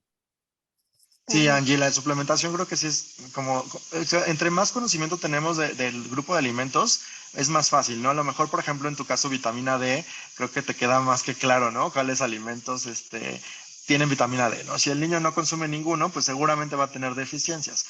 Más o menos algo así hacemos con cada alimento. Vamos evaluando si la lista de alimentos que la mamá nos refiere que acepta no consume, por ejemplo, hierro, pues sí tenemos que suplementarlo, sobre todo en edades en que el hierro es importante para el neurodesarrollo. O si el zinc se está quedando corto, le damos un poquito de zinc. En lo que lo rehabilitamos, o sea, siempre tomar en cuenta que esta parte es importante. Justo Laura y yo estábamos, antes de planear esta plática, pensando en qué hablar, qué decir de las vitaminas, y justo estábamos analizando que para el caso de vitamina C, casi es muy fácil conseguir la mínima dosis, incluso pueden conseguirla con alguna fórmula de crecimiento, ¿no? Que conseguimos el 100% casi el aporte con 2 tomas de fórmula. Para el caso de vitamina A es también muy similar. Si tenemos niños como muy selectivos en colores rojos, tal vez ahí se nos va a quedar corto, y entonces ahí sí tenemos que tal vez introducirlo, un multivitamínico, pero tampoco creo que enfrascarnos mucho en vitaminas y no ver el demás contexto, más bien creo que enfocarnos más en el contexto del niño y como qué podemos reducir de su alimentación que sabemos que desplaza, y eso solito va a empezar a mejorar su apetito también. Y pregunta, por decir, en estos niños que, no sé, preguntan entre los 18 y 24 meses, que de repente siguen comiendo papillas, picados muy finos, no logran integrarse a la dieta familiar, ¿también estamos hablando de una selectividad bueno, cómo se puede corregir eso? Mira, esto es por eso muy importante a los 9 meses ya cambiarla, ya no puede haber papillas en la alimentación, o sea, eso nos tiene que dar muy claros. Nosotros de hecho empezamos como entre 7 y 8 meses, empezamos con machacados para que el niño siente en la lengua ciertas sensaciones de grumos, ¿no? Y eso es muy importante. Digo, no estamos en contra de las marcas ni nada, pero de repente la comida para bebés de marcas, pues está perfecta, ¿no? O sea, la papilla es perfecta, o sea, no tiene ni un grumo. Entonces, esto, si lo alimentamos todo el tiempo con este tipo de alimentos que no tienen grumos, el niño no desensibiliza la lengua. Y entonces es como, o sea, si pensamos en algún alimento que no nos gusta, por ejemplo, ostiones, ¿no? A mucha gente no le gusta la textura. Entonces, si te intentas comer algo que no conoces, no lo vas a poder lograr de manera inicial. Lo mismo sucede con estas texturas. Entonces, punto 1 sería no esperarse hasta que tenga problema a los 18 meses, sino desde los 8 o 7 meses estar ahí duro y dale con que cambie la textura. A los 9 ya tendríamos que estar con picados para que empiece a favorecer esta parte. Y justo si es un niño que está comiendo papillas únicamente o casi todo papillas, preguntarnos si a lo mejor se retrasó en la habilidad de deglución, porque las habilidades son algo que adquirimos conforme vamos comiendo estos alimentos. No es algo que yo nazca y ya simplemente cumplo 10 meses y ya sé comer picado, sino me dan picado la primera vez lo va a escupir el niño, la segunda vez le va a dar una vueltita en la lengua y a lo mejor se pasa un cachito y otro cachito lo escupe, pero si seguimos intentando en repetidas ocasiones, el niño va a aprender la habilidad de mover la lengua, ¿no? Entonces aquí yo creo que el tema sería motor. Ahora, si tu problema ya es el niño que te llega a los 18 meses comiendo papillas, lo que nosotros hacemos es como gradualmente ir progresando la textura. O sea, nos quedamos con papilla, decimos, ok, de los 5 grupos de alimentos del plato, no le ofrezcas los 5 con trozos porque no lo va a comer nada. Le ponemos a lo mejor 3 con trozos y 2 con un poco más de textura. Logramos 2, nos pasamos a 3 de textura. Logramos cambiar todos con textura, entonces a lo mejor ahí ya, si ya logramos que coma machacados, pasamos a picados finos. Si logramos picados finos, favorecemos trozos un poco más grandes para que el niño pueda agarrar, cortar y empezar a progresar la textura. Eso es un tema como de pensarlo como habilidades que vamos a ir adquiriendo y el punto es no estancarse con una sola textura, sino ir progresando poco a poco y en verdad podemos lograrlo siempre y cuando sea antes de los 3 años. Perfecto. Bueno, pues creo que ahorita ya no hay más que puras felicitaciones, ¿no? Dicen que qué bonita plática, qué bonitos, qué grandes ponentes y que bueno, al final de cuentas, muy interesante el tema. Así que bueno, no me queda más que agradecerles, Patricio, Laura, ¿no? Y a todos los que están conectados y tienen el interés de la educación médica continua. Y pues bueno, no me queda de otra más que agradecer y terminar la sesión. No sé si alguien más tenga algún comentario. Laura, Patricio, si quieren cerrar con algo. Bueno, Laura, si quieres tú primero. Sí, agradecerles a todos sus preguntas porque van muy dirigidas. Saber que espero que esta ponencia les haya ayudado para tener un poquito más de panorama de qué hacer, qué puedo preguntar y cómo yo lo puedo identificar. Y que pueden hacer algunas acciones ustedes incluso preventivas para no tener un problema grave de selectividad. Eso era algo que nos interesaba mucho a Patricio y a mí, que ustedes entendieran ese tipo de definiciones o de estrategias. Muchas gracias a todos por sus preguntas y por sus comentarios. Gracias, Angélica, por la invitación. Bueno, ¿qué te puedo decir? Es un tema que como se nota que nos gusta mucho hablar de alimentación y la verdad es que para todos es un reto, ¿no? Es la primera vez que te enfrentas a un niño selectivo, nunca sabes qué va a suceder si al principio, ¿no? Y sobre todo entre más educación tengamos en el tema, creo que te sientes más seguro al hacerlo. Yo creo que de mensajes clave sería quedarse que tenemos que tener mucha paciencia. O sea, si el pediatra perdió la paciencia, no vamos a lograrlo. O sea, tenemos que bajar el estrés de los papás. 2, hacer un interrogatorio bastante más complejo de todo lo que está pasando alrededor de la comida. Incluso trabajar con lo que el niño ya hace. O sea, no esperar que de la noche a la mañana cambie, pero sí saber en qué estamos basados y saber que las metas son cortas. O sea, ir planeando metas cortitas en las cuales vayamos progresando poco a poco, sin desesperarnos, explicando a los papás que es una etapa y es un proceso largo, pero al final del día creo que lo más importante es ir progresando poco a poco a manera que el niño nos va dejando, ¿no? Eso es creo que como el mensaje final que me gustaría dejar y por supuesto favorecer lactancia materna, la alimentación variada de los padres. Eso también nos va a ayudar muchísimo, muchísimo en la hora de tener este tipo de problemas, prevenir, ¿no? Y bueno, creo que yo con esto sí quisiera decir que al final es trabajar en equipo, ¿no? Y que bueno, finalmente podemos ver un área, ¿no? Pero si en esa área quizá tenemos un poco de debilidad, ¿no? Y no tenemos ese expertise, ya lo intentamos por un periodo y no lo estamos logrando.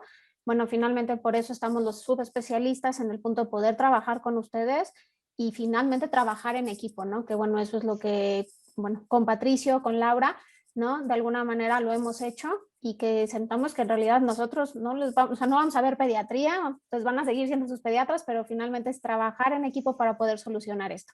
Así que no me queda otra vez más que agradecerles y les deseo muy bonita noche.